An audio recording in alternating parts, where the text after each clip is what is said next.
Without realizing it, we've already reached episode 20. Today, I'm going to show you how to build the most realistic interchange in Cities Skylines 2.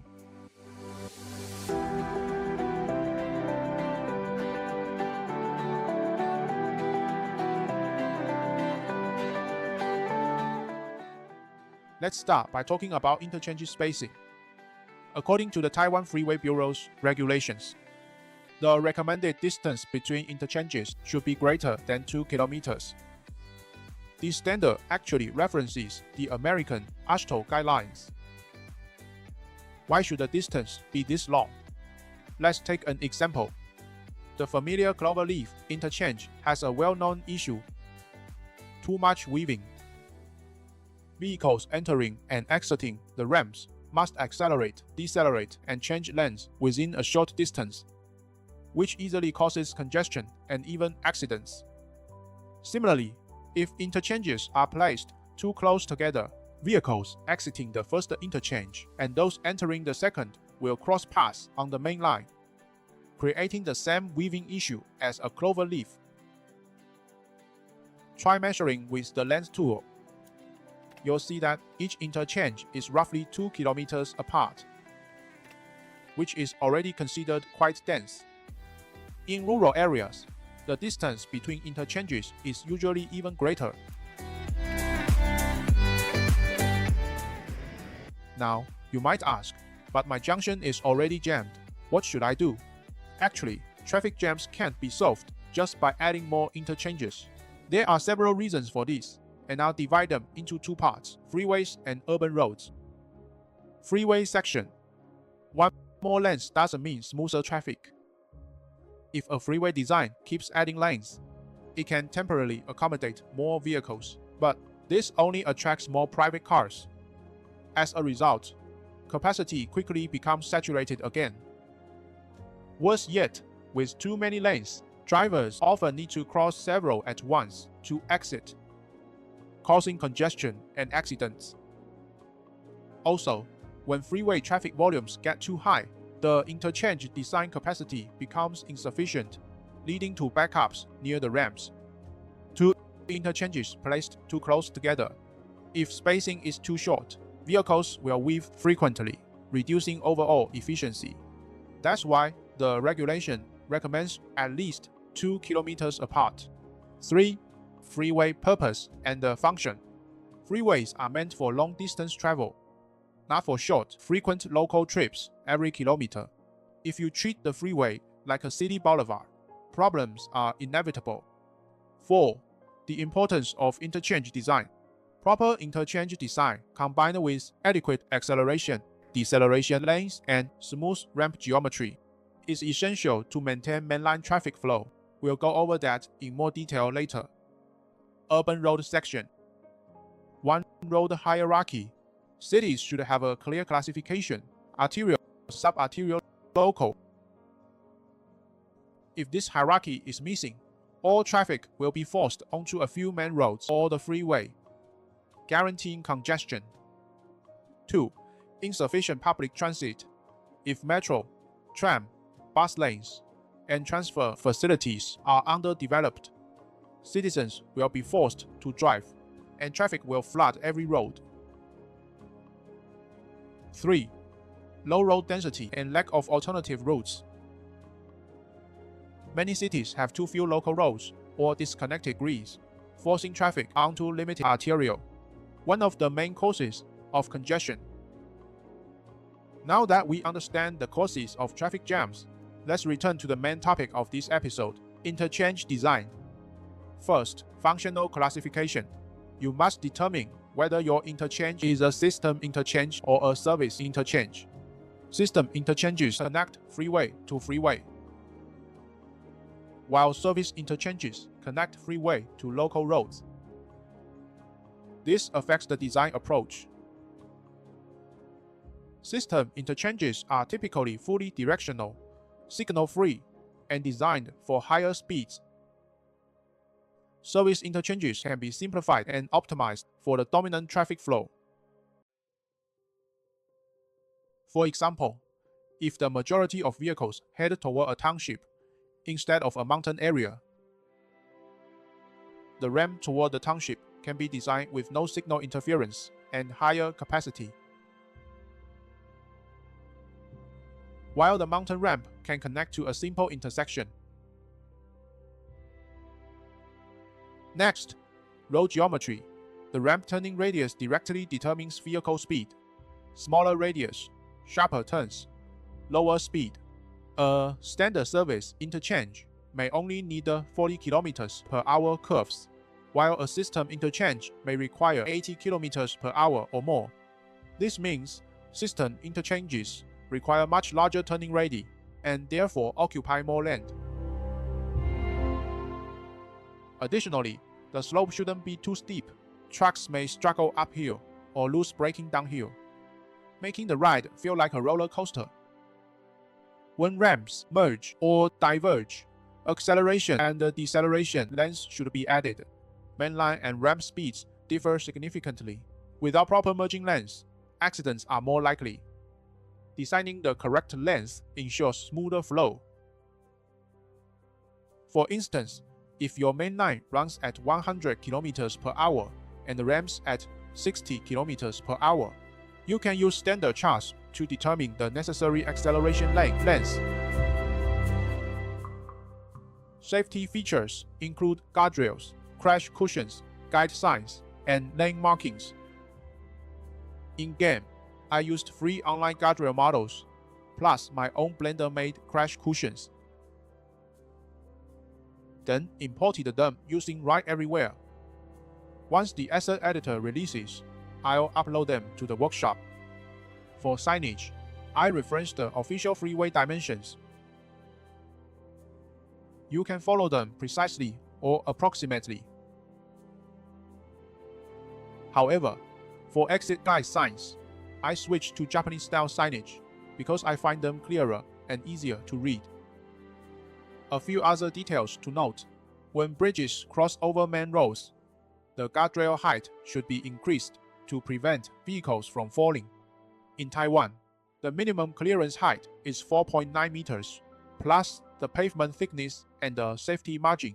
I built with Disable Anarchy in-game, so the game automatically checks clearance and generates non-clipping bridge piers. However, if you later move things massively with Move It, you might cause clipping or errors. I suggest building the entire road network in one pass, then fine-tuning with Move It at the end.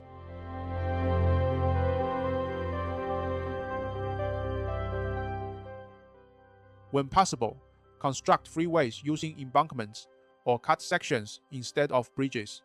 They're cheaper, easier to maintain, more earthquake resistant, and simpler for rescue operations. Finally, an important note: when designing interchange exits, always place them on the right side. Drivers naturally expect to exit on the right and merge from the right. Breaking this expectation can confuse drivers and increase crash risk.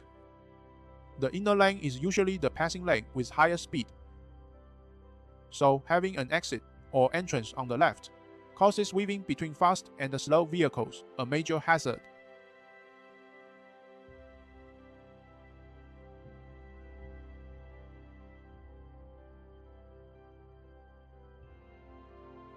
If design constraints force a left-side ramp, then you must add clear and early signage, so drivers can anticipate upcoming maneuvers. Consistency in road design is critical. Good geometric design reduces driver workload and accident risk. I mentioned a similar concept in the airport episode, where adding dedicated left turn lanes had the same positive effect.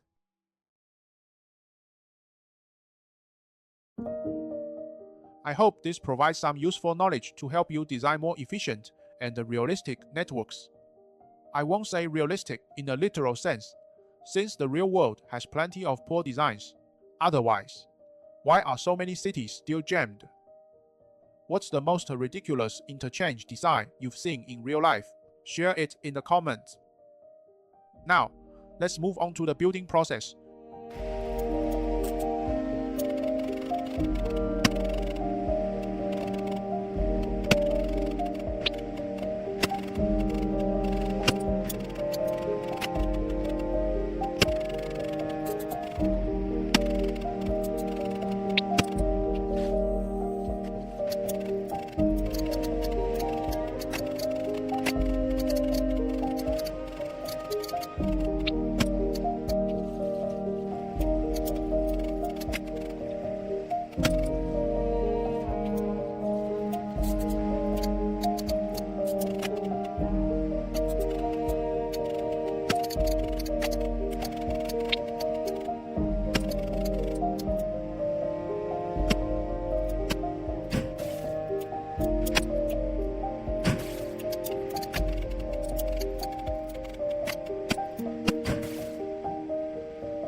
the first phase of Qingling Island's freeway is finally open to traffic.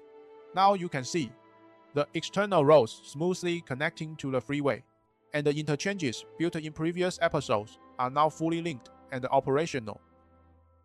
The long-term plan is to complete the entire ring highway network, so long-distance vehicles can travel on the freeway instead of crowding surface roads.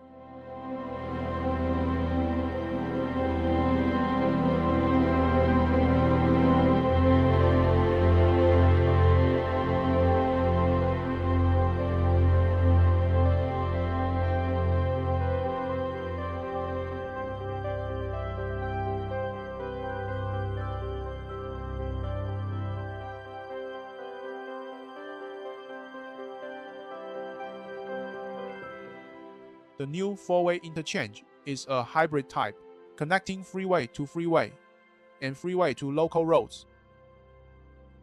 Freeway to freeway ramps have larger radii for higher speeds, while the local connections are tighter and more curved. All slopes are smooth. Acceleration and deceleration lanes are installed, and every safety feature is in place.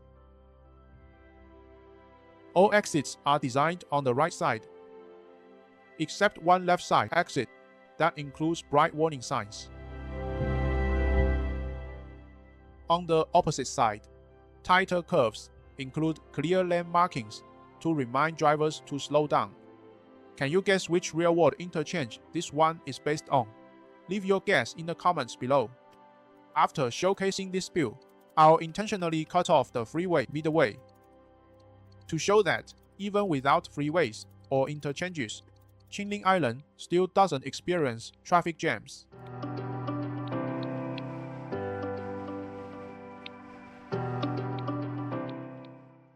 It's a great chance for reflection. In cities' skylines, do we really need overly complex, extravagant interchanges to fix traffic? Or can simple, well-planned networks achieve the same smooth flow? And on a deeper level, should city planning always prioritize cars?